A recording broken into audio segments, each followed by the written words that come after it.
Welcome to another episode of Three Men and a War Game. I'm trying something new, and since I'm the person whose voice you usually hear the most, whether you like it or not, I am Kevin, one of your three co-hosts.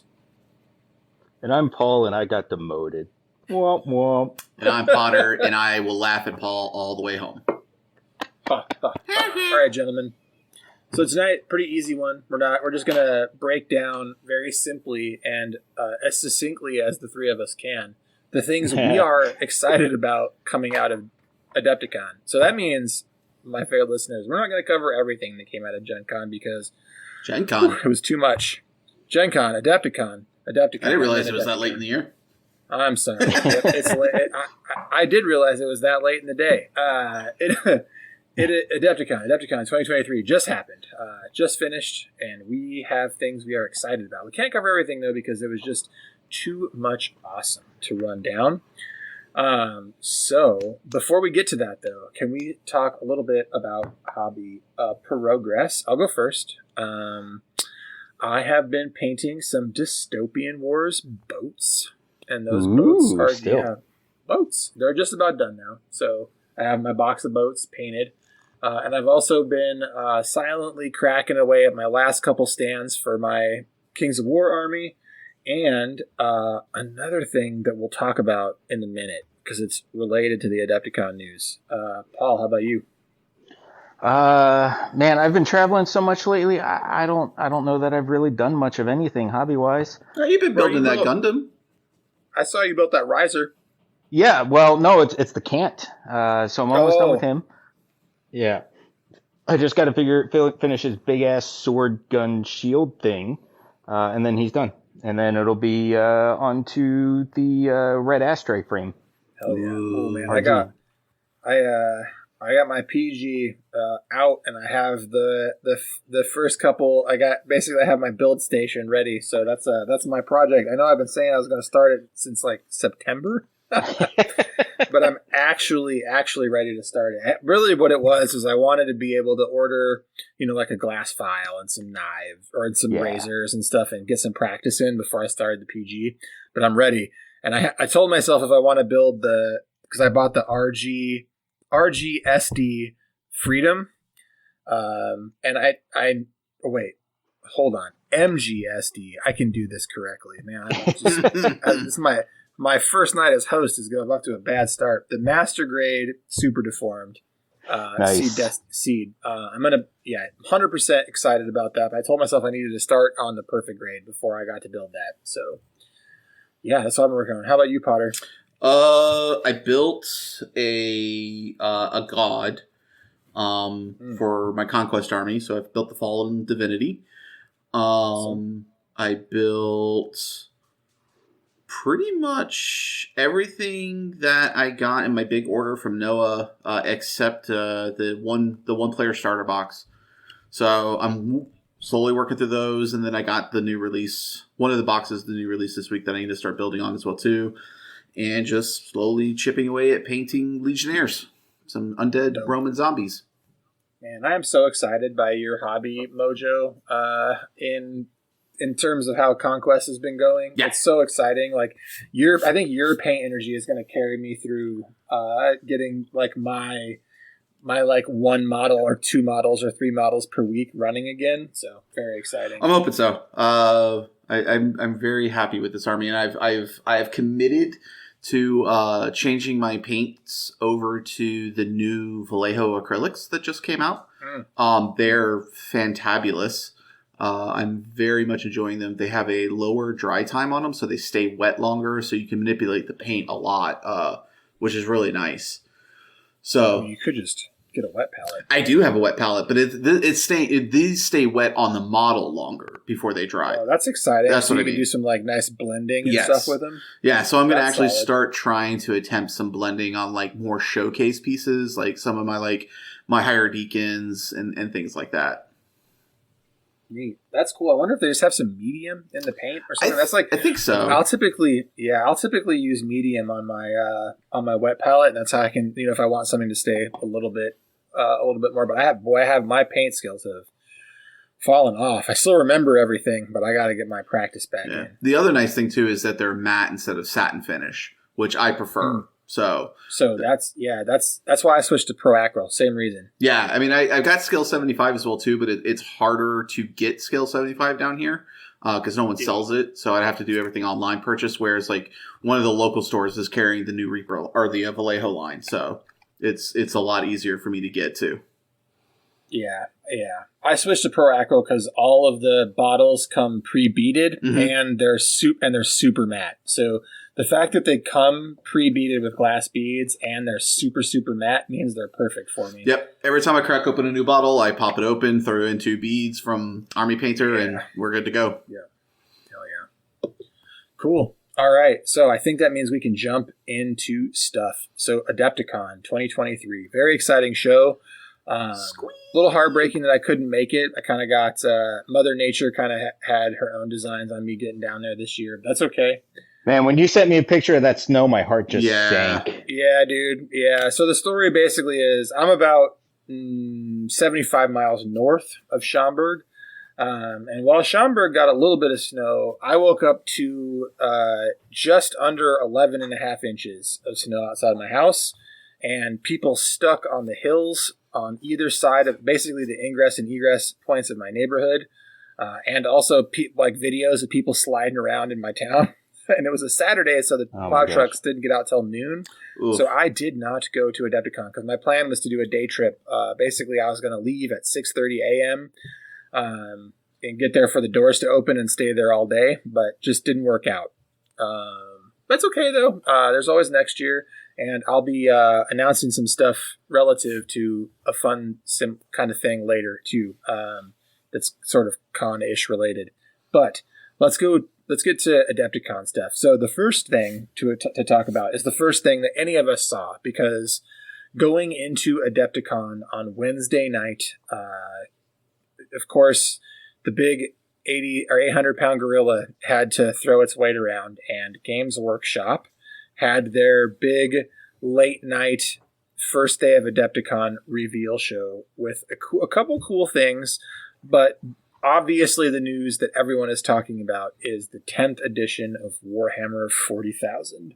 Worst kept secret in all of wargaming. Like half the people like on the internet already predicted it was happening. Look, like we all knew it was coming. Look, if you've got a really bad held secret, you come out waving your dick out with it, and they did with that freaking that video introducing it. My God. Well, let's talk about that because the note I have in our thing is best minis trailer ever. Quite possibly. Yeah, I mean, there was some pretty hype stuff that Privateer Press did back in the day, but I don't think anything has ever made me like that Ric Flair energy quite as hard as this 40K trailer. It is really something. If you haven't gone to watch it, it's on Games Workshop's channel, and they're so confident in it, they left the comments on. They usually turn comments off on all their videos, and the comments are on that one because they knew how much heat they were putting down with that trailer. I mean, I feel like that trailer is something that when somebody's like, why do you like miniatures wargaming? I can show that trailer and be like, this is what it looks like in my head. Mm-hmm. It gave a lot of nostalgia vibes for me because like what that trailer was showing was very much like when I was working for Games Workshop back in the early 2000s with the Ultramarines getting a lot of their first company stuff was really cool. So it was a large nostalgia vibes for me.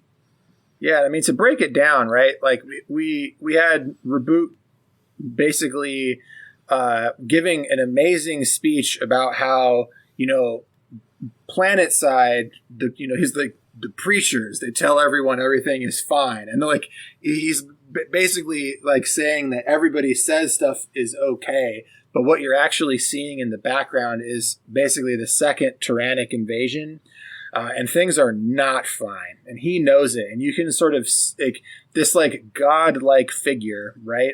The Primarch of the Ultramarines. You can basically see him breaking down and realizing that the second tyrannic war is going to be no joke. And you get to see some really cool things like a Screamer tearing a Terminator in half. Mm-hmm. So. I can't even spoil it by telling you what happens because when you watch it, you'll still be like, "Oh damn. I mean, even just the gaunts running around got my little Tyranid, brain going. I was that looks like fun. Yeah, it's really great.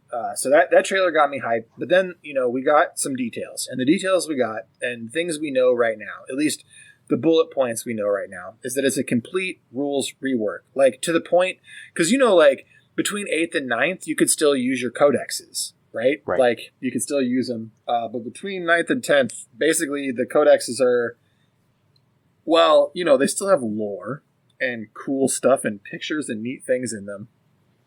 Useless rules wise. And that's fine. The codexes I own are the ones I want for the art and lore anyway. But what that means is a complete rules rework. They are from the ground up redesigning 40K. I'm sure it's going to look a lot like 40K. Yeah, right? it's the same way like 7th stats. Yeah, same way 7th into 8th felt the same, 40K, even though 8th was a complete rules rework. Rules rework. Yep, right. Exactly. And so the main part of this is that what they're trying to do is simplify the game down to the point where instead of having books worth of rules, you need to have multiple sheets of stratagems that you're keeping track of and all of your different army rules and whatever. They're saying that what you need are 6 stratagems and a 1-page sheet of specific rules. And me intuiting that, like when you look at the rules for Age of Sigmar, as an example, Age of Sigmar, you can see there are I don't know what they're called in Age of Sigmar. They're like battle groups, right? Battle tomes? No. Inside the battle tomes, there are they're like groups of units that you take, right? Like it's the force organization, right. And so you pick so if you buy the Space Marines, or you're picking specifically if you pick up the Dark Angels Codex, right? There's going to be a Deathwing page, and when you play Deathwing, you'll get 6 Deathwing stratagems and a 1 sheet that goes with all the Deathwing stuff. Gotcha. And that'll be and I'm imagining that every codex will have 8 or 9 different ways to play that specific army, so that you can get to play with all your models. And the force organization, I'm also assuming, is going to be pretty flexible based on how you choose your army. That's at least what I've seen, what I'm anticipating. And then we're going to have new codexes incoming. But the big and cool thing is that all of the rules are going to be free at launch. So it's not like a 7th into 8th thing where you've got to buy indexes and a rule book. Here, you're going to be able to just play the game for free to start, which feels really weird to say. I don't believe it. That's why it feels weird to say. I don't believe a damn thing about that. Fool me once, I'm not buying into that. I'm 100% not buying into that. All right, Paul is on record not buying their shit. I'm not buying their shit, and I'm not buying into their shit. I'm in a fool me once kind of mood too. But what I'm in is a cautiously optimistic, right? They see the writing on the wall. I think Games Workshop, let's just look at it this way. Hear me out for just a second. Games Workshop has seen Wizards of the Coast's stock plummet, free fall for the last 6 months. Yeah. And if you aren't aware of this is happening. Their stock has dropped by half over the last half year or so. And Games Workshop sees it, and Games Workshop, I think, knows they're in the same space. And they're probably we better at least listen to some of the things our customers are asking for. And I think so. And now these things come years down the line, but I think one of the things they could adapt to, they could have a whole product line that's coming out. They could know the next 2 years of codexes, and I'm sure they do. But they also know the least they can do to earn some goodwill and curry some favor is to actually print some free documents to let people play this new version of the game, at least temporarily when the game first launches. Well, I mean, so that's the key to it. That's the key to it, Kevin. It's a carrot on a stick, and it's gonna go away and be a money. They did the same thing in 8th edition. They said, here's this little card cutout of all the rules that you need to know, and here's all your points and values and everything for free. And then it turned around and it was back to Codex Cities. The rules got bloated again. And then they went into 9th and it was the same thing over again. And they kept raising prices after raising prices after raising prices. So it's like, I don't see anything different happening with 10th. Personally, I just don't. So I have a little bit of theory on that, and just thinking about the Codex situation. One of the reasons prices might be going up, I wonder if that's because they expect to be selling less books. Maybe. That's very possible. Huh. I just thought about that. That's a live on air conclusion. I mean, because they charge you the same price for the digital books that they do the physical books, or you can't. They don't do digital books anymore. Right. Yeah, before it was you had to buy the book and then you could download it on there, but you had to pay for it. I don't remember. It's weird. Now it's just the books, right? And that's always, because I remember back in the day when I worked for Games Workshop in the early 2000s, like codexes were $20 for a full codex, and 18, buddy, 19. 18, 18, 19, 20. That's what I remember. Yeah, depending on what book it was, it changed. But like the smaller kids in the 90s. This is adjusted for inflation. I feel like $35 would be fair for these books, but some of them are close to like $80. Yeah, they're like $60-$70. It's getting to be a lot. And then not only do you need, like, if you're playing any of the sub faction, like let's take Space Marines, you need your Space Marine Codex. Then you need your supplemental codex if you're playing a supplemental army like Black Templars or White Scars or whatever, Imperial Fist, yada yada. Then you've got to, on top of that, you now have to keep up all with the new story codexes that come out because in the last one they reduce point costs for things. So now you need that book on top of everything else. I mean, that's part of the problem with 9th, right? Is that it's so bloated, and there are rules in White Dwarf. There's rules here. There's rules there, and that's part of what people are tired of, and hopefully that's what GW was listening to. I hope so. My real concern here, though, is yes, the basic rules might be free, but with them doing the season model, that's fine because you're constantly going to need whatever's in the season because they've used in the past those season books, their way of updating points values. We'll see. And I can't complain about a rule book and a yearly book that you have to buy. I adore Kings of War, and Kings of War comes out with one book a year that you are required to buy as a player because that introduces new scenarios, introduces some new rules, they'll rebalance the armies to freshen the game up for the upcoming year. Fine. I mean, I guess it's also that Mantic doesn't charge an arm and a leg for their models either, and it feels like the way I'm giving them money. But like, I don't mind an annual book. The problem is like the Arcs of Omen books, right? When there's like 5 of them for all these optional scenarios and optional stuff, and some things are not optional or confusing, but we'll see, right? This is a situation where I don't want to turn this into a GW bashing fest as much as like I am not a huge GW fan at this point in my life. I will, say, hey, they are saying the right things right now, and let's see if they stick to doing the right things when this edition launches. I'm gonna go back and dig up our episode that we did when they launched 9th because this is the same exact conversation. It is the same conversation. We were just as excited. They were just as hopeful that everything was going to be less bloated and cool. I know. I mean, I can hear myself talking and being excited about 9th edition. Look, I'm hyped for it too. Like I said, I went in there and watched that trailer, and I watched the whole GW presentation. I really liked a lot of what we saw for Age of Sigmar. A lot of the new stuff that was coming for 40K. I mean, we haven't even mentioned it. God, we're getting Lionel Johnson as a Primarch, and that model is ridiculously gorgeous. It is we're not even gonna that model at this point for this year, unapproachable. Yeah. Best model I've seen in 2023. Yeah, it's just. I mean, so I'm hyped for it. And I'm one of the biggest naysayers for GW. I have to keep my mouth shut a lot, and I'm hyped for it. And I want it to succeed. I want people to be able to play the game that they love without feeling like they're being taken advantage. I am glad 40K is out there for people that enjoy 40K. I am glad for sure Age of Sigmar is out there for people that enjoy Age of Sigmar. I'm one of those people that want to enjoy it. I love the world. I've been playing GW games since I was 12. I worked for the company, for Christ's sake. Like, I want them to be successful.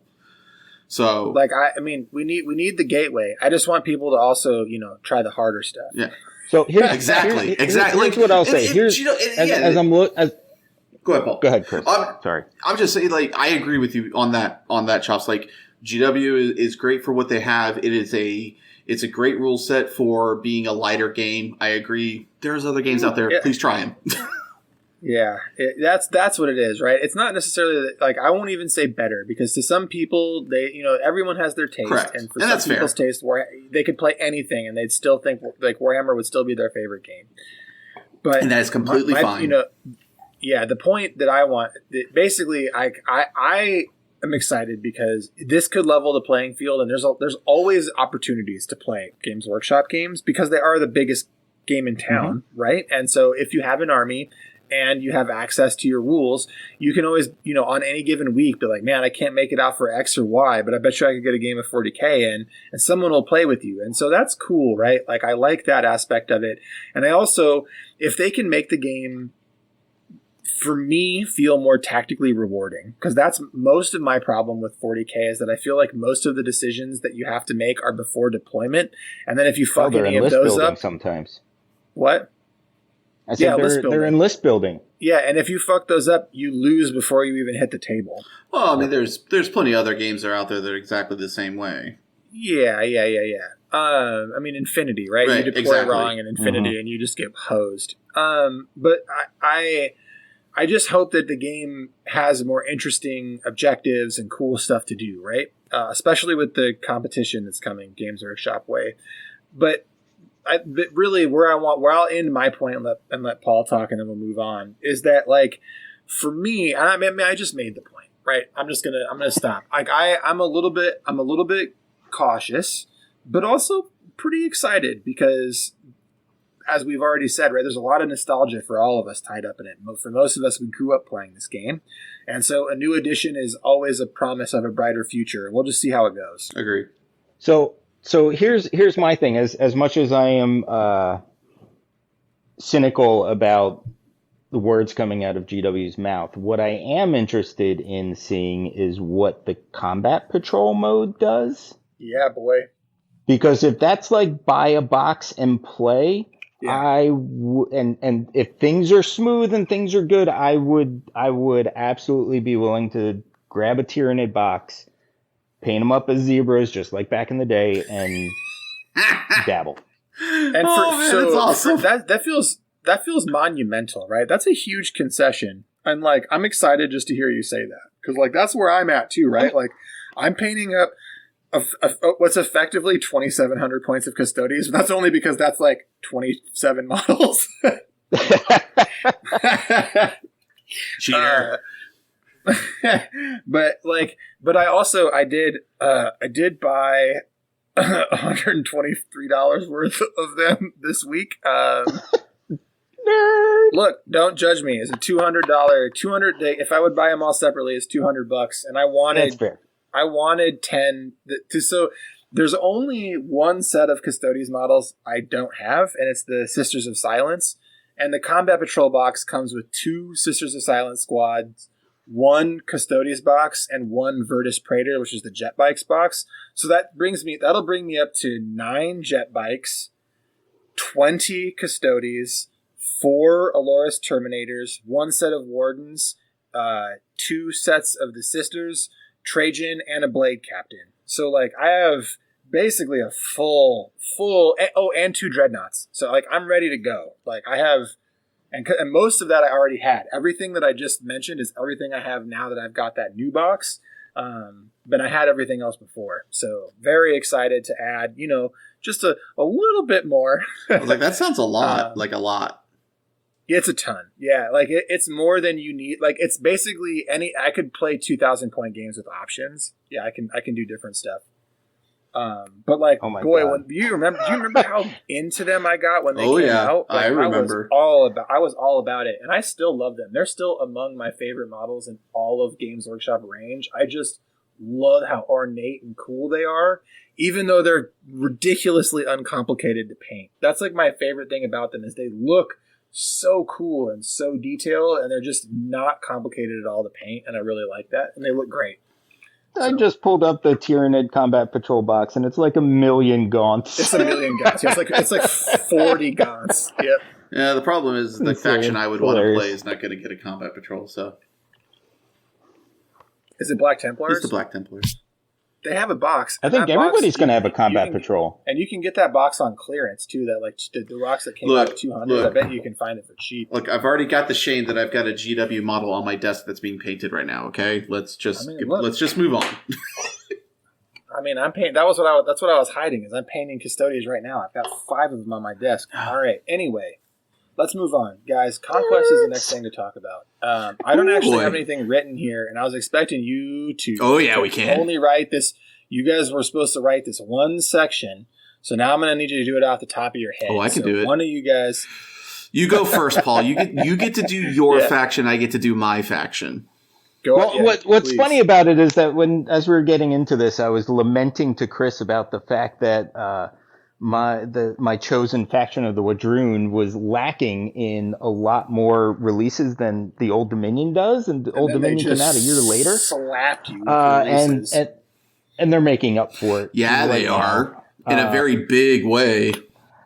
They announced the Drum Beast and the Tontor, which are both giant Brontosaurus-looking dinosaurs, which are amazing. The Drum Beast has all kinds of drums and horns and stuff. It doesn't have a rider, but it's got a space for a rider, so I'm assuming that's going to be a separate buy, kind of like the Apex Queen. Or like the one for the Dwagum for their dragon. Yeah, exactly. So I think that'll be that. But I mean, the one that they have set up with riders, there's freaking 3 of them in there. There's an old man in a cage, which I'm not sure what his deal is. I'm sure he's like leading things, and there's a guy swinging off of a rope to stab people. So I mean, it's pretty amazing. I think the guy in the Howdah is probably like chanting the songs. Yeah. I think he's kind of leading the way. Yeah. And then they also, which I'm really stoked about this, they announced the Thunder Riders, which I've been looking at their stats. The one that I'm going, I hope that they're Triceratops, and they're freaking Triceratops, which is great. So yeah, absolutely love that because, well, that just made so much sense for the rules, and because my original thinking was it needs to be either a Triceratops or an Ankylosaurus, but I think Ankylosaurus would be a great heavy version of hunting pets. But that's beside the point. And then they also showed the Chosen of Conquest, which is great because they are going to be what's in the dual box with the Veterans, which just came out.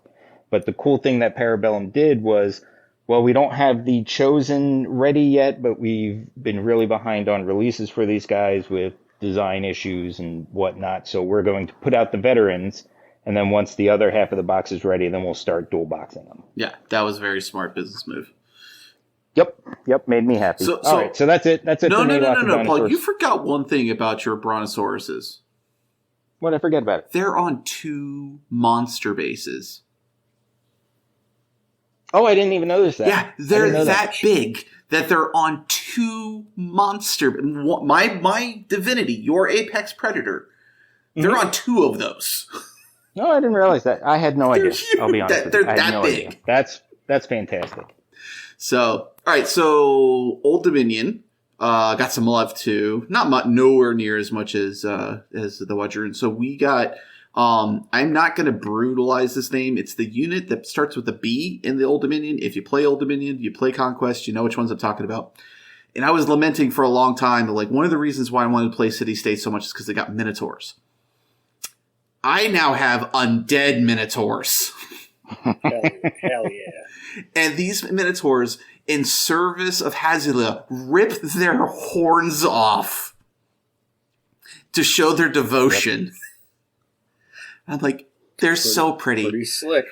And then we also got to be shown the Cataphractoi officer attachment as well too. So those were the two that we got for Old Dominion. And I think and then we got to see the 100 Kingdoms that got a new knight unit.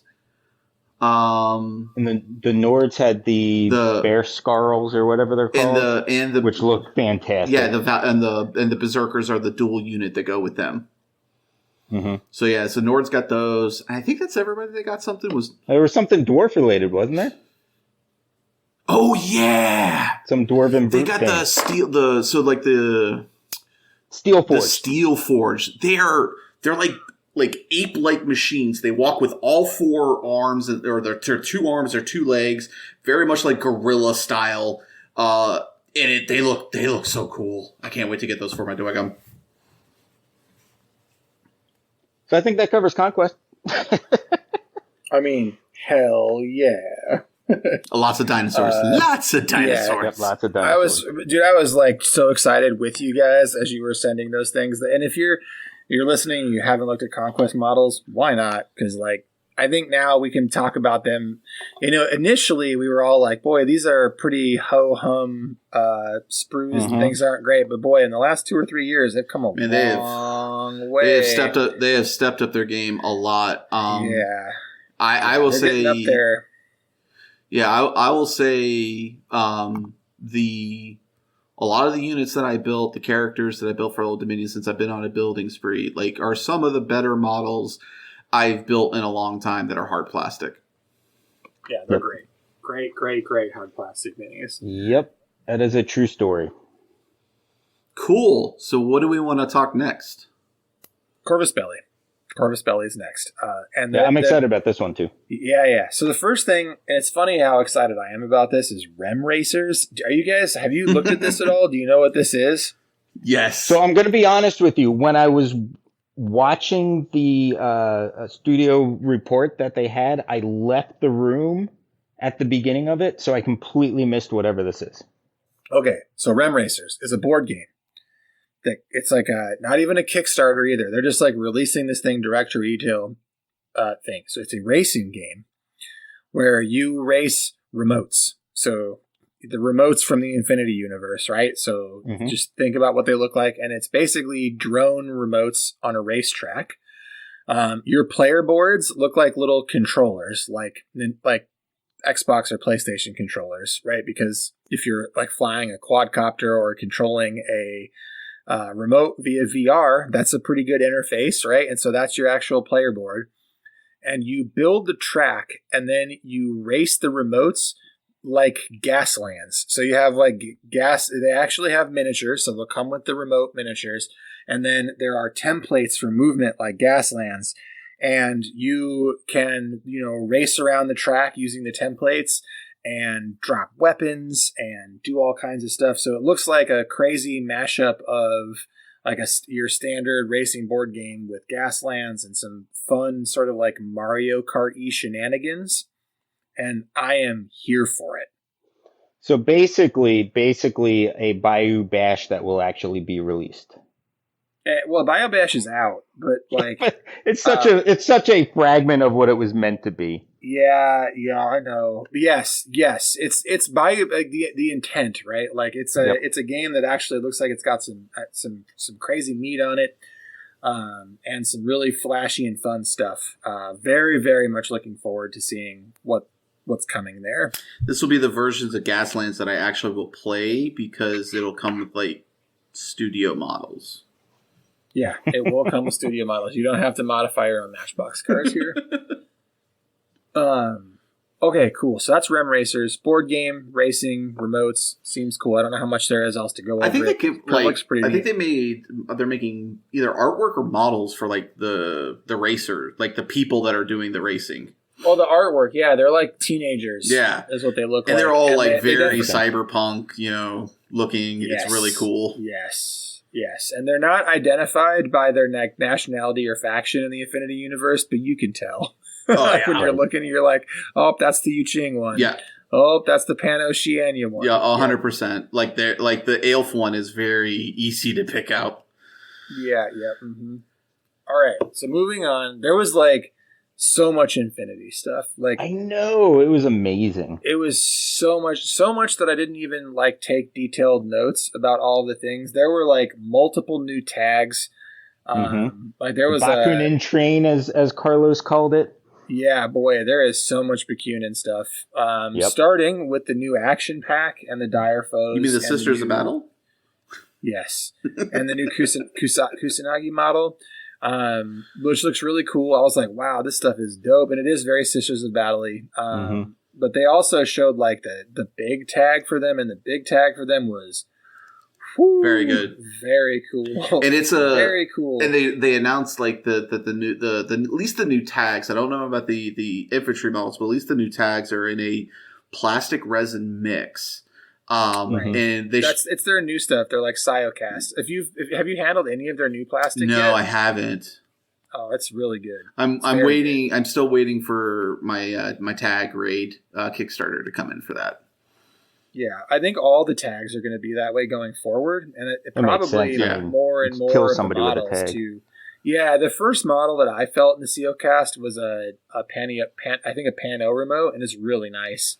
The plastic's really good, sharp details, flexible but rigid. Don't know how else to explain it. I know that sounds not great, or it doesn't sound realistic, but it's like flexible enough that it doesn't shatter, but rigid enough so that it stays in place. Right.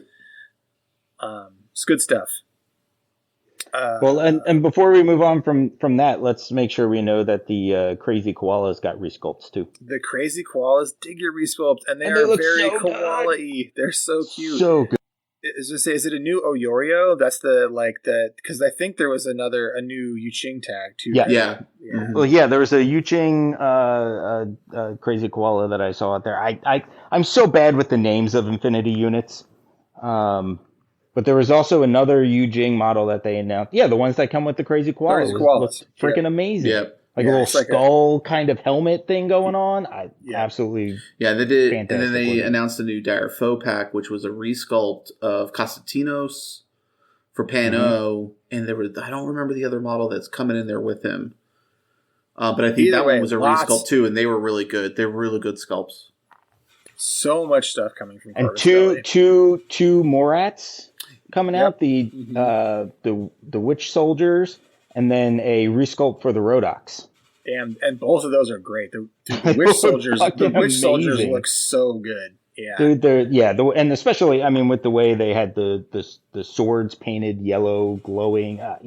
So my question though is, do you think you guys are going to be buying any more Infinity? Unless I can actually get some games on the table, like some Code 1 games, I'm not sure I'm going to be buying much this year, but man, this stuff looks so cool. No, I think I'm pretty much out of Infinity, and not because the game is bad or anything like that, or we got the community dying here. Is like, I just don't think Infinity's, as much as I love the game and I love the concept of the game, I just don't think it clicks in my brain to be able to list build and play it very well.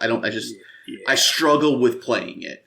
I really enjoy it a lot. But I think I'm actually out of Infinity because of that reason. And again, it's a very personal, like me. It's not a thing with the game. No. I get it. I think Infinity has to be your main game. Like, you can play other games, but Infinity has to be your main game. Right.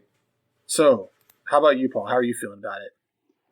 Again, for me, Infinity depends on timing and location. And again, like Chris, it's very personal reasons, but I'm almost there, I think. But we'll see. The Witch Soldiers, I'm gonna add them to my roster anyway because they look freaking phenomenal. I don't know that at this point that I would invest in the Rhodoks because my old ones are painted and ready to go. I guess I can live with them being a little bit smaller and older sculpts.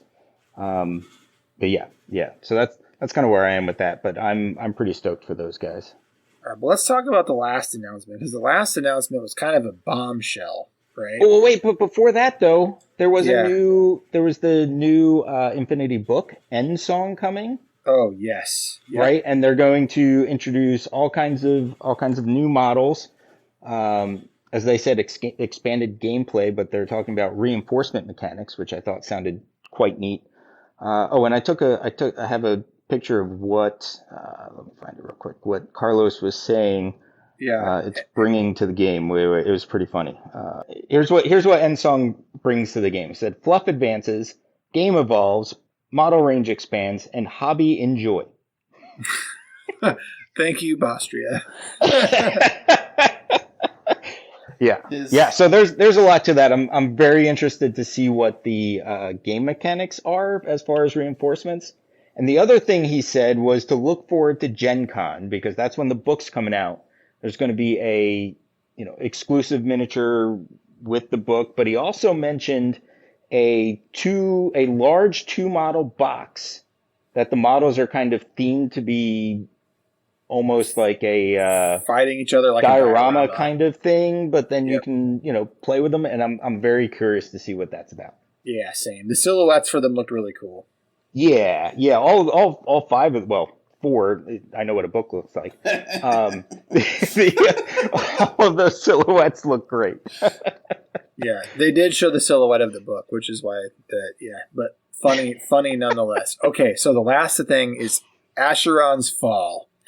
And this could be so cool. Yeah, and so Acheron's Fall. All right, yeah. Oh, so this is going to blow your mind then if you missed this announcement. So Acheron's Fall is a game that is being developed in conjunction with Corvus Belli, takes place in the Infinity Universe, and is a fleet battle game. So what? Yes. Yes. Yep. So they're introducing the Combined Arms Navy. Yeah, Combined Arms Navy, Space Navy fighting in the Infinity Universe, which is like, oh yeah, boy. You don't really need to say much more than that to get me excited. And the way they described it, though, talking about, and I think this is kind of related to the next Infinity book as well, just talking about this hard push, fluff-wise, that Combined are making into the human sphere. The images look like they're just destroying Concilium Watch and just really putting that extra oomph into destroying the human sphere. Yep. Well, that sounds cool. Yep. Yeah. That's amazing. It's going to be cool. And they didn't tell us shit about it either. And I was like, nope. Yes, please. That's fine. I've been waiting for a big space fight game since Armada stopped really being a game that was supported. So, looking forward to seeing what they put out here, because knowing, even if Corvus Belli isn't the ones that are specifically writing the rules, hopefully they're involved. I mean, they're involved somehow, right? So they'll have say on the models, and if we can get the model sculpt up or that model quality up and the rules quality good, could be phenomenal. Very excited. You guys have fun with that. I wish you luck in your future space endeavors. Well, let's keep this train rolling, and because now we are going. Speaking of space endeavors, yes. So now we are going to go into full on massive intellectual property love, and we are going to get into the AMG-averse. We're going to talk about all the things that Atomic Mass brought, because holy shit, you guys. I mean, now look, we said that GW just laid their big ass dick out on the table, but so did AMG. Dude, okay, AMG read my mind. I was just about to say that. AMG won the convention, as far as I'm concerned. I agree. Absolutely. I agree. But let's talk about it. So the first and for me very exciting announcement, it hit me in a weird way, because I thought I was over this game, you guys. I thought I was done with it. I never would ever play it again. It was a cool part of my coming back into miniatures. I got really into it back in 2012, 2013. Well, let's talk about X-Wing. Yeah, boy. Because for the first time in X-Wing's history, we are getting full, real deal one-player starters. And it feels weird to say that about an 11-year-old game, but here we are. Well, and I think my text to you guys when I was watching that was, oh my God, it feels so good to have a miniatures game in the hands of a miniatures company. Yep. 100%. Oh, they finally understand. All right, so let's talk about what these one-player starters are, because there's only 2 of them to start, but I think we have to assume there are at least 4 on the back end of this, right? Because there's lots of stuff that they can get into outside of these 2 starters. I would imagine the Mercs would have one. Yeah, Scum and Villainy. Yeah, and Scum and Villainy could actually support multiple, right? Because they've done many sub-factions. And then also the whatever they were calling the Resistance and the First Order too, right? Those also have full faction releases in X-Wing now and ships. So they have plenty of stuff to put into these starter kits if they want to keep making them. But anyway, these one-player starters, there's 2 of them to start, Empire and Rebellion, so Galactic Civil War era. And just as an example of what you get, it's 4 ships per. For the Empire, you get 2 TIE, 1 TIE Advance, 1 TIE Bomber. For the Rebels, you get 2 A-Wings, a Y-Wing, and an X-Wing. And then the important part is that each of these kits also comes with the dice you need, the measuring tools, all of the templates and wheels that you need for playing X-Wing. For people who don't know, you actually select your maneuvers in private, put them down, face down, and reveal them through the game. So the wheels you need for those are in there. The damage deck, which is what you use for tracking damage and criticals. Upgrades for the ships, the ship cards, and something that looked new to me, standard loadout cards, which looked like the ship card too. Yeah, the ship cards with a selection of makes sense thematic upgrades, so that you don't have to have if you just want to play the standard loadout, you don't have to have your ship card with your upgrade cards. You can just use the standard loadout cards. Yep. And those look hot. They look really good. So one of the things that I really liked, and I guess this is a little bit of transparency from AMG, is that they specifically said one of their objectives is to bring people back into the game that may have left, whether it was from the switch to 1.0 to 2.0 or over COVID. But is really the goal is to also entice them, not just new players. And oh boy, did they hit the bullseye on that one. Absolutely. Because like I said, I thought I was done. I thought I was completely over this game. And these things just had, like, I'm back, baby. I'm right in. Like, I'm already going to pre-order these things. Yep. Well, maybe I'll try. Maybe I'll give it a try. That made me super duper happy just seeing that, and that that they're doing a actual 1-player starter, because that's certainly what that game was missing. Because the I guess they kind of subtly took a dig at it, and we're kind of like, oh yeah, you're used to this, but right, like, what good is 2 ties and an X-wing? Right. It's it's the non miniatures game people making miniatures games.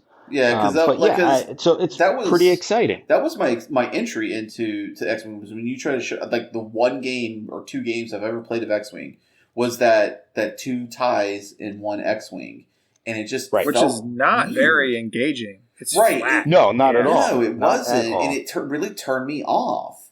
I collected a lot of the models just because, again, they're Star Wars, but yeah, it was a very off-putting experience for me as a minis player. Oh yeah, it's a terrible. It was a terrible. It was. Would it be worse than the Armada box? Maybe. That Armada box is pretty bad.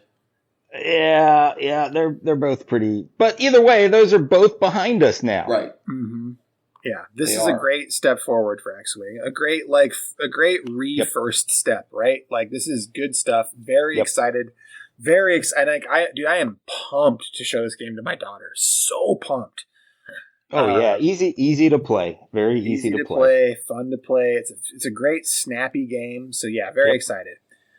So that's X-Wing out of the way. So let's now move on to I would say the game that's the great unifier between the 3 of us, because it took Paul a while to get here, but all 3 of us love Marvel Crisis Protocol. Like, this is a game I think that all 3 of us have a huge amount of adoration for, and it's one of the few times that all 3 of us line up exactly the same on a game. I don't know. AMG's changed my mind on that. Well, like for the worse? Like you don't like it as much? No. It's more along the lines of I'm trying to keep myself in a set amount of games because I live in a tiny apartment and my wallet can only handle so much. I got you. But the nice thing about MCP is like so I think at first like I wanted to Pokemon it and buy everything, but I've realized through their release model, you don't have to do that. No. You just take a breath and buy the models that you want, and that's how I've done it. Like I bought 6 boxes in the last 18 months. So like I haven't bought nearly everything, but I bought the stuff I really wanted. Yeah, no, I really agree. good about the ones that I bought, and I really, really love painting these models. I think I have more fun painting MCP than I do painting any other models. Period. That's true. Yeah, absolutely. True. I've been joking, and you guys know I've been joking about like giving my MCP stuff to Paul, but I think that's what I'm going to do going forward with MCP is like I'm going to get the new X-Men stuff that we'll get into. And just keep X-Men in Black Order, and like everything else I'm just going to kind of be out of.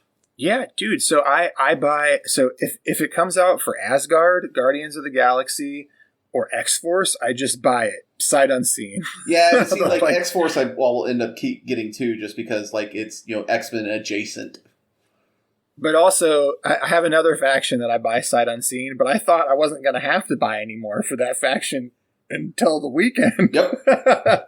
So let's get into that right now. So they showed off a lot. We'll just like go. They showed off a lot. So it was like a rapid fire. Like I had a heart attack watching this thing. So the first one was Ultron, and oh my god, the Ultron box, like the Ultimate Encounter looking Ultron with the cape and the drones. I was like, yeah, come in with the Ultron bots. Yeah. Oh my god. I'm so excited. That thing looks awesome. Then Cosmic motherfucking Ghost Rider. Boy, if I could have called any models that we could have seen, I would never have guessed Cosmic Ghost Rider was going to be one of them, but I am so happy it is because that model is rad. That is a gorgeous model. Oh my god. And then after that, M'Baku and Claw, which gets into my other faction, which is Wakanda. Like I love the Wakanda. Wakanda got a lot of love at Adepticon. Yep. So you've got the M'Baku and Claw box, but then you also have a whole box of Wakanda terrain, and they did show pictures of a Wakanda playmat that they didn't say was going to be for sale. But come on, you know it is. That waterfall with Bast and the terrain set is just gorgeous. Yes. So there's the Wakanda terrain, and I don't know if you guys caught this bit about the terrain, but the terrain is actually going to have terrain rules. No, I didn't. I missed that. Yes, very much so. Yep. So that's going to be a feature, and I'm really hoping that they retroactively do this, and they release in the card pack for this year rules for all the existing terrain, the core box terrain, and the construction site and all that stuff. Right. I hope they do that. I hope that's just part of the box is they retroactively give us terrain rules the way that they're giving us terrain rules for the Wakanda stuff. But then the other part, and maybe I feel like the Rivals boxes, the first one was pretty cool, right? The Spider-Man Doc Ock one. Yep. That was pretty sweet. And then the Logan and Sabretooth Weapon X one, huge level up. That thing is awesome. The terrain is great. The 2 models are phenomenal. Yep. But this one, oh boy, the Black Panther and Killmonger, oh my god. One of the most beautiful pieces of terrain that I've ever seen packed in with models. And it is so good. And it's Killmonger with the ceremonial mask that he's wearing in the artwork. Yep. Oh, so good. It's so good. Yeah, like up on the waterfall.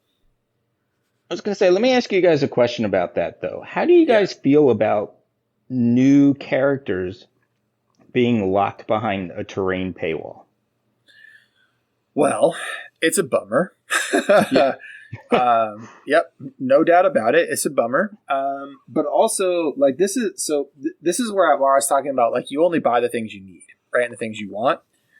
And it does suck if one of the things, if you're like me and you want all the Wakanda stuff, like when this Wakanda wave hits, we're talking, it's like $200 easy for me, maybe more, right? Because the rival box is going to be $100. The M'Baku and Claw box is going to be $40, and I'm going to want each box of terrain and the mat, so probably closer to 260, 275, and I don't even care. Like, I just want it. But it sucks, dude. It sucks. I think it sucks with the Weapon X thing because I really want that Logan model, but I don't I don't really want the Sabretooth or the Bunker very much. Right. They don't fit on my boards, and so I just am not going to buy it, and that's fine, right? Like it's okay. I wish it wasn't that way, but instead I am going to buy Psylocke and the Sentinels. There you go. Right? So whatever. Yeah, I was just curious. Like I said, I was just curious because they're not models that interest me, so it's not a problem for me. But I was just kind of curious. Yeah. So because I was thinking I would skip them. I don't love it, but knowing that you're not just getting the two, because it would be rough if you were just getting a piece of size 4 terrain and 2 models, but knowing that all of the terrain going forward is going to have attached game rules, and they're maybe integrated into a scenario. Who knows, right? Into like an ultimate encounter. There's a lot they can do with it. That makes it a lot more palatable for me to buy the box. Because the terrain will also have other. The terrain will also be a game piece, right? Rather than just like something to be thrown into or throw. Right. Yeah. I also look at them as like display pieces around my house as well too. So especially those. Yeah, right? like that's a little bit more of a easier pill to swallow when I look at it that way with the terrain. But that's true of all of them, even the Thanos model, right? Like the Thanos model, you're like, God, I'm paying so much for this model, but then you put it on the throne, and you're like, yeah. Well, the Thanos one, I can also get around the Thanos one because you're getting all the cards and rules for the ultimate encounter with Thanos as well too. Yep, also true. And again, they could do that here, right? With Agreed. The rivals, there could be some cool stuff, and also those rivals things come with really cool. The cards, like the alt art cards and all the cool stuff. So very excited for it either way. But moving on, because we're only halfway through the things they showed, because they also showed Nightcrawler, which is Bamf. Yes. That model is so good too. And the Bamf is optional. I know that was a concern for Paul. Yep. Sorry, it just takes me so far out of it. And I understand it's important and it's his thing, but also Bishop.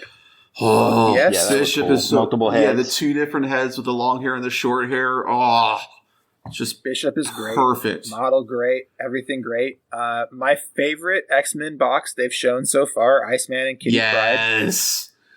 Yeah, that was pretty awesome. The Iceman is just perfection. I was like, what are they going to do with Kitty Pryde? And having her like ghosting through a shredded off Sentinel part, I was like, okay, this is dope as hell. I love it so much. Like I was hoping it wouldn't just be another Vision brick wall thing. Right. So not to fault the Vision sculpt. The Vision sculpt is actually really good. I was just hoping they wouldn't go for the same gimmick twice. Yeah. Plus, I mean, they got her dragon in there with her. Yep. I mean, which is great. Yeah, but going through the Sentinel arm is perfect. But that Iceman sculpt has got me, man, because it's him riding his ice. It's so good. It's so good. I can't wait to paint it. And then Shadow King, which cool, right? I love that they just take the deep dives, man. They go far down into the lore, so very cool there. And then the last one, Professor Xavier. And man, that is a cool Xavier sculpt. We got Xavier Baldhead and we got Xavier Cerebro. And guys, I am very, very nervous about how they make that model. Oh, he's going to be powerful. Yeah, that is the concern, because I don't know how you balance Xavier so that he is both. I mean, you give him like two physical defense. Right, but like, how do you? He's in a wheelchair. How do you make it not a negative player experience and balance it? It's going to be I'm excited to see how they represent him on the table, because I just feel like it's going to be very difficult to do properly. Yeah. But yeah, so that's MCP. Overall, my rating on the MCP reveals solid A. Yeah, so solid good. A. I didn't think there was anywhere better they could go, and was I wrong? So can we just talk about the Adepticon announcement they did? Go ahead. Squirrel Girl. Squirrel Girl. And we got to see her cards at Adepticon. Yeah. And her card is fucking amazing. Yes. Might actually be my favorite adaptation into the game because it's fucking spot on. Squirrel Girl looks great. Squirrel Girl and Gwenpool. We got to have Gwenpool in there. Gwenpool, yeah. If you haven't seen any of that stuff, definitely go look because OMG, it's all on our Discord. Yep, the panel to play is on their website. It'll be the most recent article. Yep, but super cool. All right, but guys, also I didn't write anything down for Legion. It's not that I don't like Legion. It's just that it was too much stuff for me to write down, and I knew it would be too much to cover. Ewoks. It's a battle force of Ewoks, so I can use like all Ewoks. That's all. I didn't care what else. I think that's all. I think that's the biggest thing for there Legion. are two things. So I didn't write anything down, but there were two things I was always going to mention. Ewoks, I was going to mention, and the Geonosians, I was also always going to mention. Yeah. Yep. Because those two were the yes. No, come on, Bad Batch, please, Bad Batch. Yes, Bad Batch was good. God damn, and Ahsoka for the Rebels. Boo. Yeah. Oh man. Give me Ahsoka for my clones. Hard to pick a favorite, right? But man, there is so much stuff that they showed, and it's again. Not that I don't love Legion, just that I'm like way out of that game. And it was just like, cool, I'm glad people are getting those models. But I want to get on to Shatterpoint. Oh, Shatterpoint. Because this was the coming out party for Shatterpoint, Adepticon. I do plan on us doing a full Shatterpoint episode once they actually have the printed rules and I can read them. But I did watch Will Schick. So if you haven't seen it, you can go to AMG's YouTube channel. And Will Schick goes through a full sort of scripted demo. And very eloquently, at least for me, for a person who like immerses himself in rules, it was able to appreciate the level of detail and reasoning that Will went into, because he goes a lot deeper. He takes like 2 minutes to explain things that you could explain in 15 seconds while you were actually going through a rules explanation. But he goes through the process of why they made certain decisions and why they did it and why they felt it was important and how they justified all of the mechanics thematically, which I really appreciated. And again, we're gonna do a whole episode on Shatterpoint because I am stoked about this game. And outside of that, just to note that the rules are as good as I was hoping they would be. The combat looks fluid and engaging. The objective system looks remarkable. Like, basically, it's nothing we haven't seen before, right? Like, there's nothing new. It's just very well done combination of some of the best mechanics in wargaming with some subtle twists. Right. Which, great, right? That's like all of human invention is... taking what someone's done and then building back better, right? And so that's just what this is. They're just taking the best parts of the things they like and making a rule system that's cohesive and fits for Star Wars, and boy, did they nail it. But we have to talk about the announcements, right? Because the thing that gets a person excited about Star Wars, like it's like Warhammer. People will just buy it. Doesn't matter if it's good. People are going to buy Shatterpoint. Doesn't matter if it's good. It's going to be good, though. Don't worry about it. The rules are good. He promises. I'm sure you, and promises. And we'll break it down. I can't promise you'll like it because every game I didn't say you would like it. I just said you promised that the rules are good. Yeah, but the rules are good. They're solid. But the important thing is, like, what sells these games is the models. The models are gorgeous. Boy, are they gorgeous. Yeah, and they were gorgeous from the start, right? Like, the core box, the Dooku stuff, like, everything they've shown already is already hype, and it looks great. I will say that the core box does not suffer as much as the MCP core box does when it comes to models. No, I think they learned lessons. They learned their lessons. I mean, there's a couple models in there that I feel are a little static, but they're like static because they're like iconic poses. Like Ahsoka, she feels like a very static character. Like her model feels very static, but it's because it's got the two. The lightsaber is just sitting there in her, her typical like pose. So yeah, that's what I thought. It was more like her iconic pose rather than being too static. But it does look great. Yeah. But let's talk about some of the reveals though. Because oh my god. All right, so the first one to talk about, we are definitely understanding the Shatterpoint concept. That's the first thing to talk about. And if you don't know what Shatterpoint is, the loose definition of the Shatterpoint is these are ultra important moments in the history of the Star Wars universe, right? That's a Shatterpoint. And so what we are going to see are characters that are basically shown at very important parts of their story arcs and their character arcs. And that's important as I talk about it, because the first pack that I want to talk about is the Return of the Jedi, where you have Lando, Leia, Luke, and R2 all in the configurations as they were in Return of the Jedi. So Leia in disguise, Lando in disguise, R2 about to flip Luke his lightsaber, and Luke in his full sort of Jedi regalia. Yeah, I love that pack. Oh my god. Yeah. It is like, if they could have, there's no way, like, you would have been like, what are your wildest predictions? That is not one I would have guessed for something they would go for this soon in the game.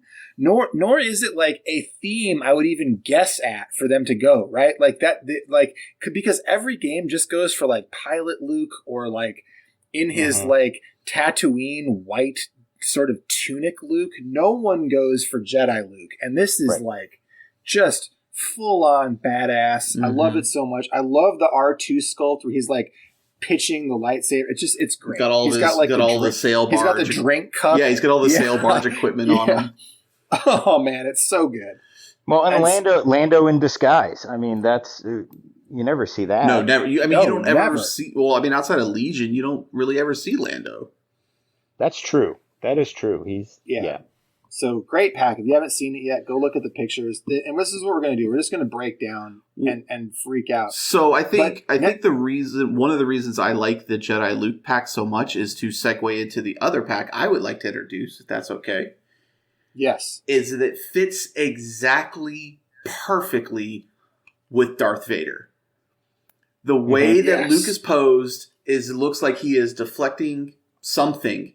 And the way that Vader is posed is he is coming down in a traditional samurai swing down, and you put the two models together and they just clash. And it's perfect dynamic. That's also by intent. Yes, it is. It is. Like, it is designed that way. That's intentional. Yeah. And Vader is Gordon. Like, again, he's got that. He's coming down in the two-handed over the like samurai swing.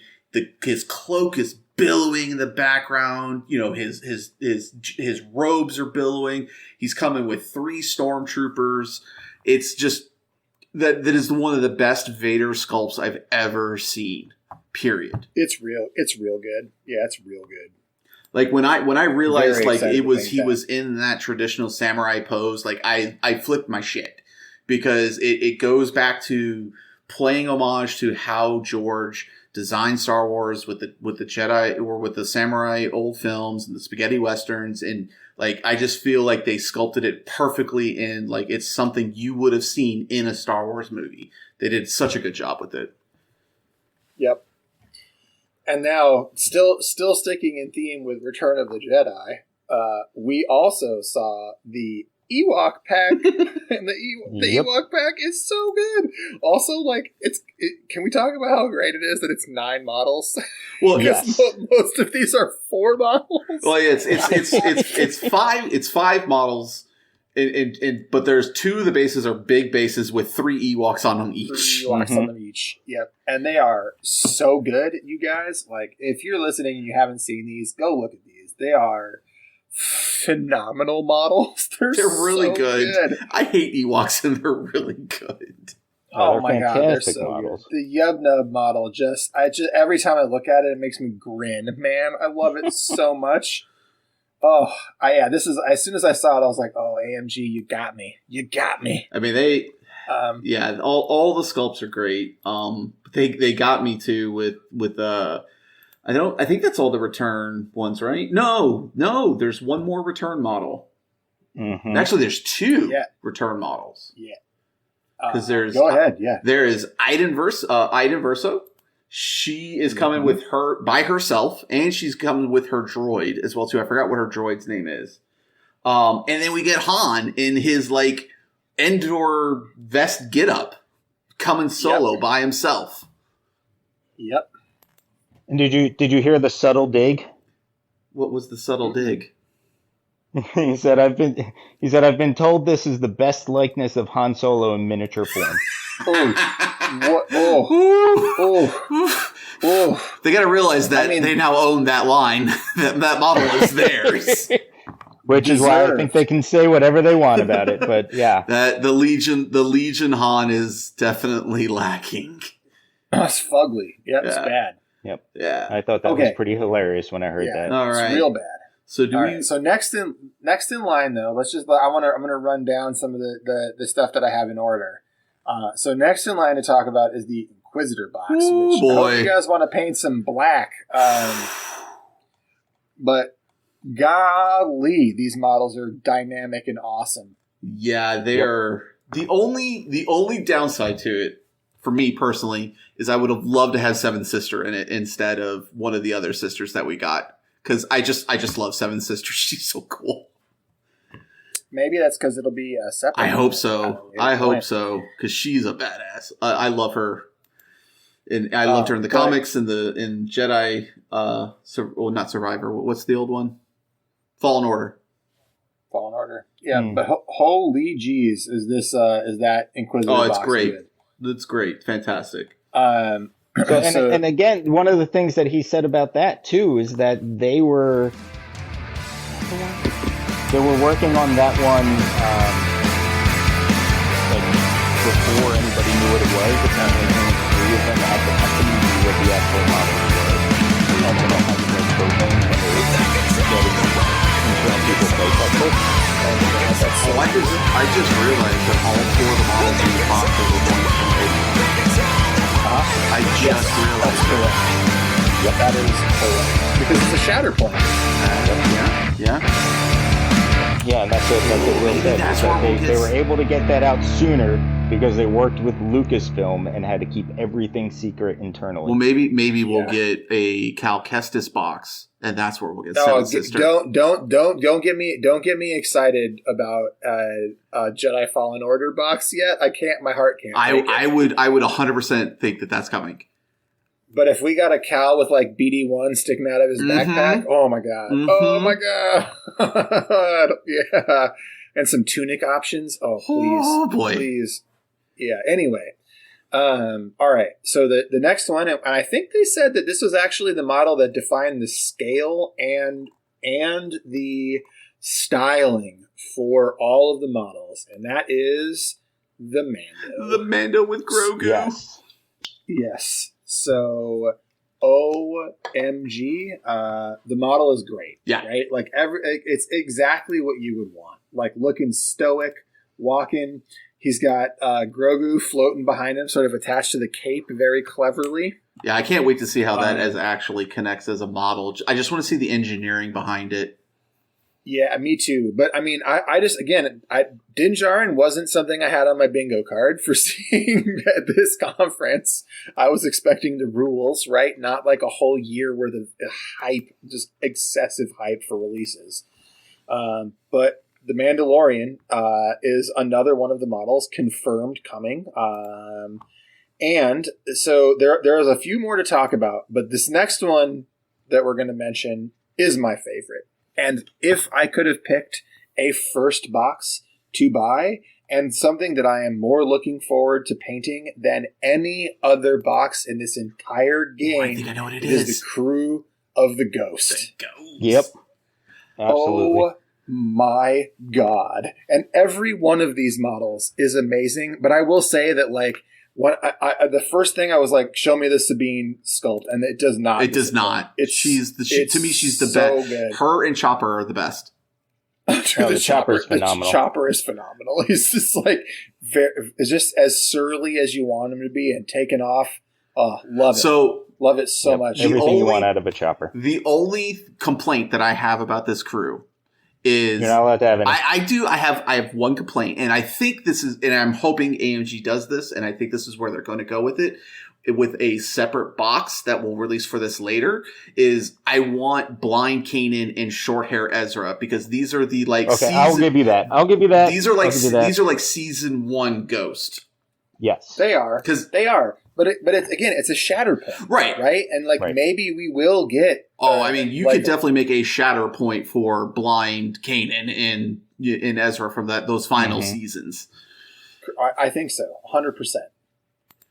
But other than that, this is a gorgeous great box, great models. Also, it does look like this is not a close one, right? Because these were like the models that they showed was the way off. Way off, unpainted. They're not on bases. It's just like the skull, like the 3D. Yeah, models, it's like the rendering of them.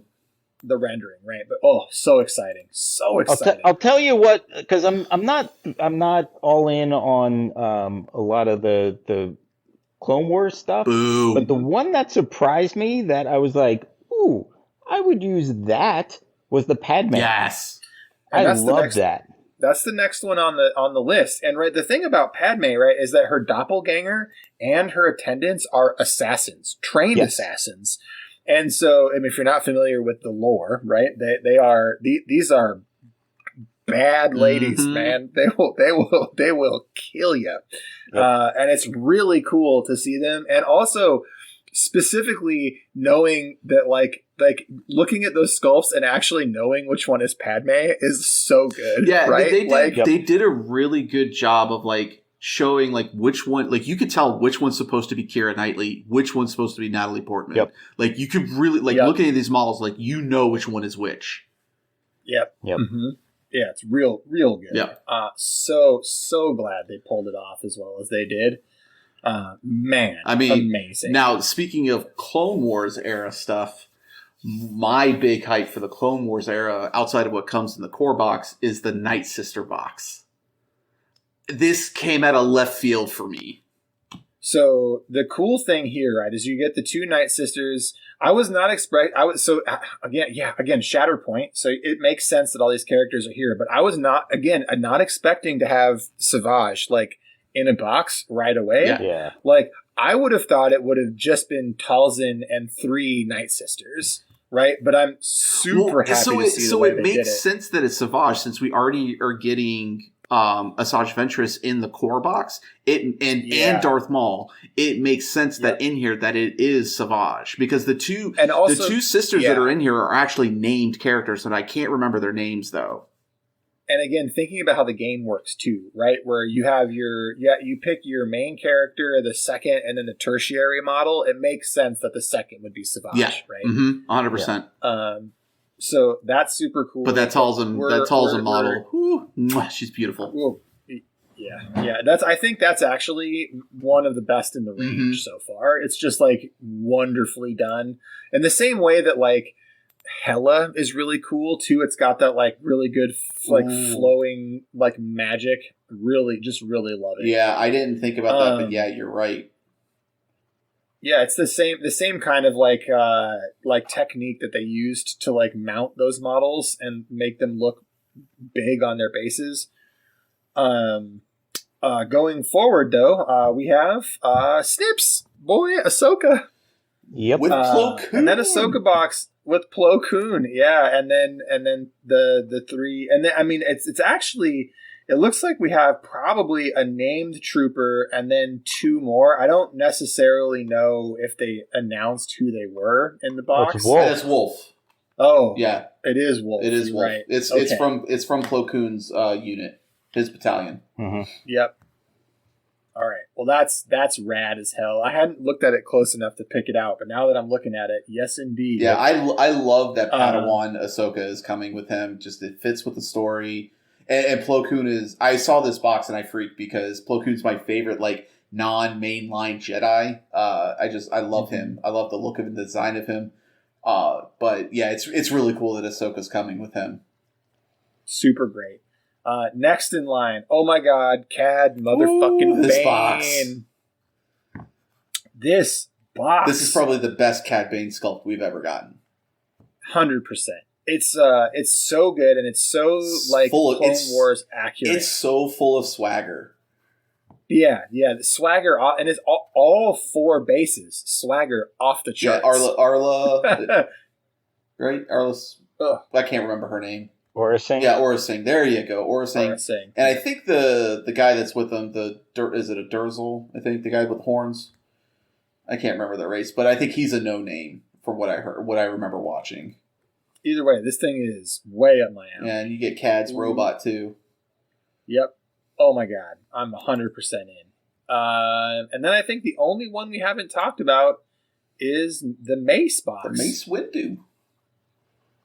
Yeah, Mace Windu. Looking pretty baller. Again, another one of those sculpts where you just look at it and you're like, it's perfect, right? Like, It's perfect.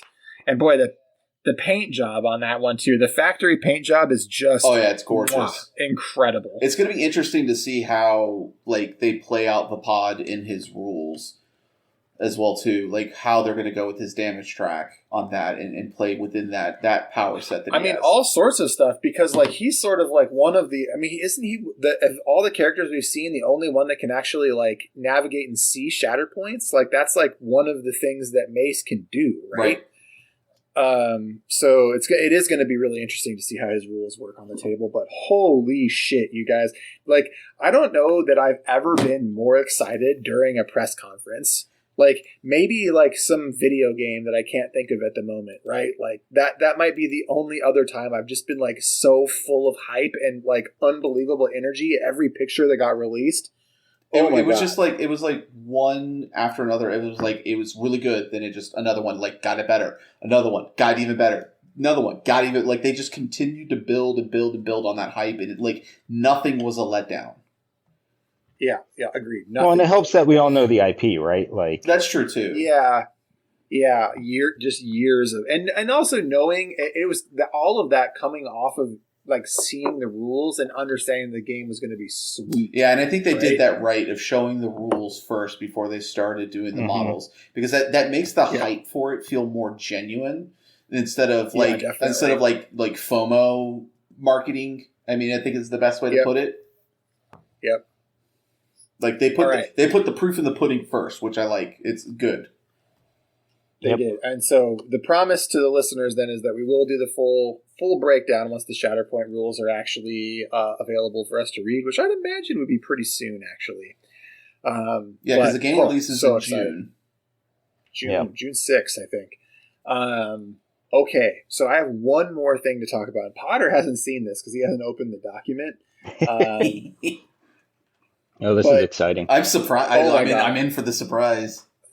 I don't know how much you're going to care because I don't know how much you've actually played this game or interacted with it.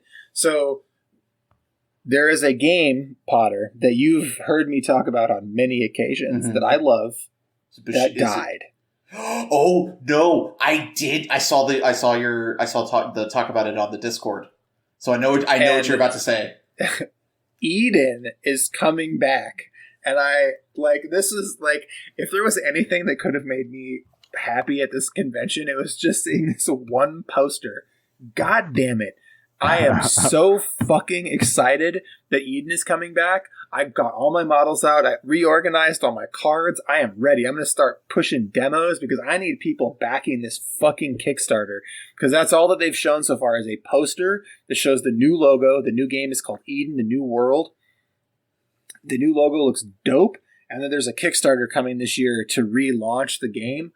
Oh my fucking God. I'm so excited. Charles, I will back it for you just so you can get this game going. Whether I play it or not, I will do this just for you, sir. Look, it's my Goldilocks game. It's on a 2x2. The rules, I'm going to be like, the rules, they sit on a tidy 28 pages. like, Jesus Christ. But like for a miniatures game, that's not much for a miniatures game. It is brief, and it's actually 28 pages in a A4 sized booklet. So like, if we were looking at this on like full 8.5 by 11, we're talking about like 9 pages of rules. And that's probably 9 pages of rules with pictures and things as well too with it. Exactly. This is a brief rule set, but I have very infrequently come across a game that makes me think as hard as Eden. Eden is like one of the thinkiest games with one of the best combat resolution mechanics I've ever encountered. And I think one of the coolest things I've ever seen in scenario design. So the way that the scenarios worked, at least in the previous edition for the game, is that you brought your list and you had a selection of objectives that you could pick. And once you saw who your opponent was bringing, then and only then you placed the thing that was going to score you points. And if you think about a miniatures game, a lot of miniatures games, you're like, what are we fighting over? Why do my models even care? And all of the objectives cards in Eden are themed around things that your group would want to be doing. Correct. In the scenario and the location that they're in. It justifies itself mechanically, and it is brilliant. It's also like well balanced. Oh God, I could just gush about this game, and for instance, excited. right? Like when I played with Jim, my crazy religious nuns were trying to move relics across the battlefield, and his biker guys were trying to get fuel dumps. Yep, and it just so happened they ran into each other. Wrong place, yep. Wrong time. Exactly, which is one of the things that I absolutely love about that game. Yep, and that's the kind of thing that would happen in the Wasteland, right? Wrong place, wrong time. They just and you what do? You got to shoot at each other, right? Like because you don't know who they are, what they want. If they're going to steal shit from you, you just got to start some shit. Yep. Oh, dude, so good. Oh my God. Oh man. I mean, I did look at the game before everything that happened with the company that was making it at the time. Like, yeah, Happy Games Factory. Yeah, I mean, I was looking at it. My problem is that for me, I couldn't find a faction that I loved that someone else wasn't already playing. And since it was such a small group, I didn't want to double up on factions because the models are great. And like it's very Mad Max style-esque. Mm-hmm. So I will definitely be taking a look at this Kickstarter and seeing if they introduce any new factions, new models, and things like that. Yeah, I have a lot of hopes. Like hoping that they'll go with like Siocast, like the same kind of material that Corvus Belli is using for the miniatures. Because the resin that they had toward the end of the game was good, but could have been better. And resin is resin. Right. It's brittle. It's dangerous to work with. But oh my God, man, I cannot wait. I cannot fucking wait for more Eden. That's where I want to end it. It's just on like massive amounts of Eden hype. And if you're in the Discord, PM me for Eden demos because goddamn it, I'm giving them. I have 4 full factions painted. I thought I had 3. I have 4. So I have many crews of models to demo. And we also have locals in Madison too that also have models. So people are ready to show this game off. Like it's crazy how when I found this game just sort of like on a whim, right? Like, cause I was kind of like really into the thick of it and like looking for like boutique style games and stumbled across it. And like every time I showed it to someone, I'd be like, play this game. They play it once and be like, holy fuck. So good. Yeah, so good. Just crazy good. And I don't even know if you can find the rules online anymore, which is sad. But again, it's coming back. It's coming back. So hell of excited. And that my final thought for the show is going to be fuck yes, Eden. And then I'll pass.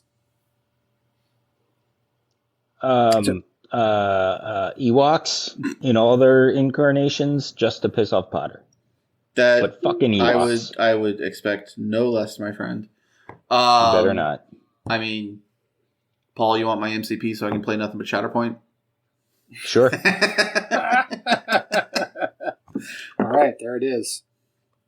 Shatterpoint, baby. Who's going to read us out? I'm losing my voice.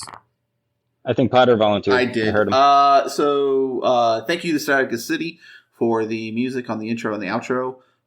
Thank you so much to our patrons. You guys are awesome. Come join us on our Discord. We are active there constantly. There's so much active activity going, conversations, good ideas. Come join us. And then look for us on the social medias.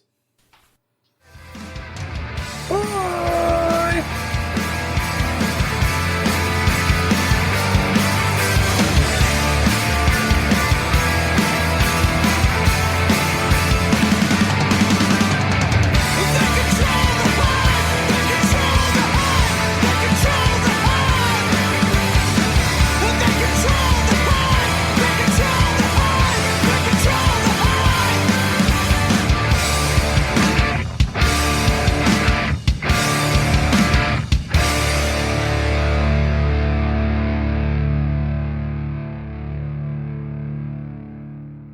Look, there are two things I know in this world. One, Tyranids are the good guys. Two, a hot dog is a sandwich.